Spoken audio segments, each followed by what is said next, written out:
ছবিতে যেরকম সেলাই মেশিন দিয়ে কাজ করিয়ে যেরকম মানে সাকসেস হয়েছে, সিনেমা দেখাইছে, ওইরকম আমার যদি জীবনের যদি গল্প দিয়ে একটা সিনেমা বানানো যায়, আমার এই বিক্রি করে খাইতে হইবে, এই কথা বলছে। যারা শিক্ষিত তাদের চেয়ে তো আমার আউট নলেজ বা আমি কার্যক্রমে মানে অনেক আগানো। তারপরে যারা শিক্ষিত তারা তো আমার সাথে আগাইতে পারে না। 45 বছরের বয়সে আমি এখন পড়াশোনা করতেছি। সিনেমায় যদি হয় বাস্তবেও হবে। আমি সেলাই মেশিন চালাইয়ে ওর লেখাপড়া করাইছি, তো আমি যে ঘুষ দিয়ে চাকরি দেবো এটা আসলেই আমার মাথায় নেই। এটা পরেও বলতে আছে যে মা 5 লক্ষ টাকা যদি ঘুষ দেন, ওই দিয়ে আমার 1 লক্ষ টাকা দেন, আমি ওই দিয়ে ব্যবসা করি। ছেলে আবার এই ব্যবসা শুরু করলো। আমার তো ক্যাশ নাই। আমার ছেলের 200 টাকা উপবৃত্তির টাকায় আমি 60 টাকা দিয়ে 2টা কমলা গাছ কিনে রোপণ করছি। রোপণ করার পর ওই কমলা মানে এত কমলা হয়েছে, মানে স্যারেরা এসে দেখে খুশি হয়ে মানে আমাকে উৎসাহ দিচ্ছে কি আমি বাগান করার আমার ইচ্ছে। এমন কোনো কাজ নাই যে করি না, সবকিছুই বানাই, হাতে তৈরি করি। এই যে আমাদের গাছের চালতা, ওই যে চালতা গাছে চালতা আছে, এই যে চালতার আছে, বিদেশে রপ্তানি করার জন্য আর কি, এটা আমার ইচ্ছা। এটা হইলে পেয়ারা গাছ,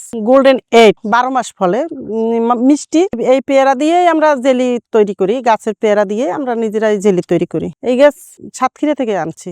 কমলা খুব মিষ্টি, কমলা বিক্রি করি না, মানে জেলি তৈরি করে জেলি বিক্রি করি। কৃষি অফিসে মানে যোগাযোগ করি, তারপরে এসএসসিপি গ্রুপ থেকে ফুড প্রসেসিং এ ট্রেনিং চলে, ওই ট্রেনিং দিয়ে আমরা আর কি এগুলো শিখছি পর আর কি, এগুলো নষ্ট হয় না। বিক্রি করলে তো টাকা আসে না, মানে কম টাকা আসে। আর মানে আমরা যদি জেলি বানাই, জ্যাম জেলি বানাই বিক্রি করি, লাভের সংখ্যা বেশি আসে। ন্যাচারাল জেলি তো এই জন্য নেয়, কোনো কেমিক্যাল ছাড়াই এই গাছের থেকে ছিঁড়ে তারপরে কি ওই জেলি তৈরি করি। বাজারে তো বিভিন্ন কেমিক্যাল দিয়ে তৈরি করে, আমরা তো গাছ থেকে ছিঁড়ে কেমিক্যাল ছাড়াই তৈরি করি।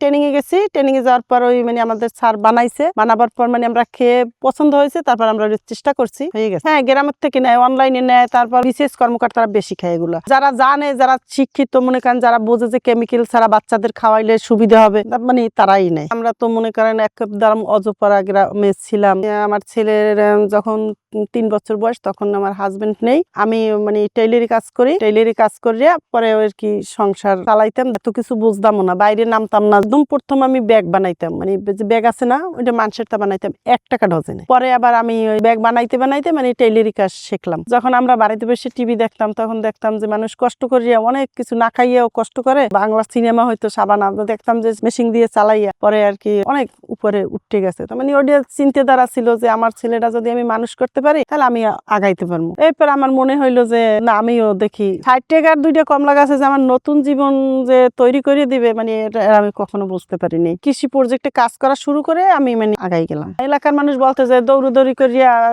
কি করতে পারবে, দৌড়দৌড়ি করে, মানে বাহিরে লামে মহিলা মানুষ হইয়া, মহিলা মানুষ কিসের লেগে এত বাইরে যায়, মানে আশপাশের মানুষ তো অবশ্যই বলছো। বুড়ো বয়সে আমি পড়াশোনা করতে আছি, মানুষ অশিক্ষিত যাতে না বলতে পারে। যেরকম রাত যে দিন হয়, দিন যে রাত হয়, মানুষের এক সময় অন্ধকার থাকে, আবার আলো আসে। আমার যখন অসহায় ছিলাম, তখন আমি ভাবতেও পারিনি যে আমি এত দূর আগাই যাবো, বা মানে এই স্থানে আমি যাব। এই যে কিছুদিন আগে ঢাকায় ওয়ার্কশপে গেছি, মানে আমি ভাবতেও পারিনি যে আমি ওই স্থানে যাই পৌঁছাবো। এই গ্রাম থেকে সারা বাংলাদেশে 150 লোক ইনভাইট করছে, আমাদের ঝালকাঠি জেলা দিয়ে 5 জনের ভিতরে আমার 2 মায়ের ছেলে। সারারা বলে যে আপনারা ভাগ্যবান ব্যক্তি। সবসময় মনোবল রাখছি যে আমি পিছাবো না, মান সম্মান সহকারে মানে যতটুকু পারে আমি আগাই যাবো।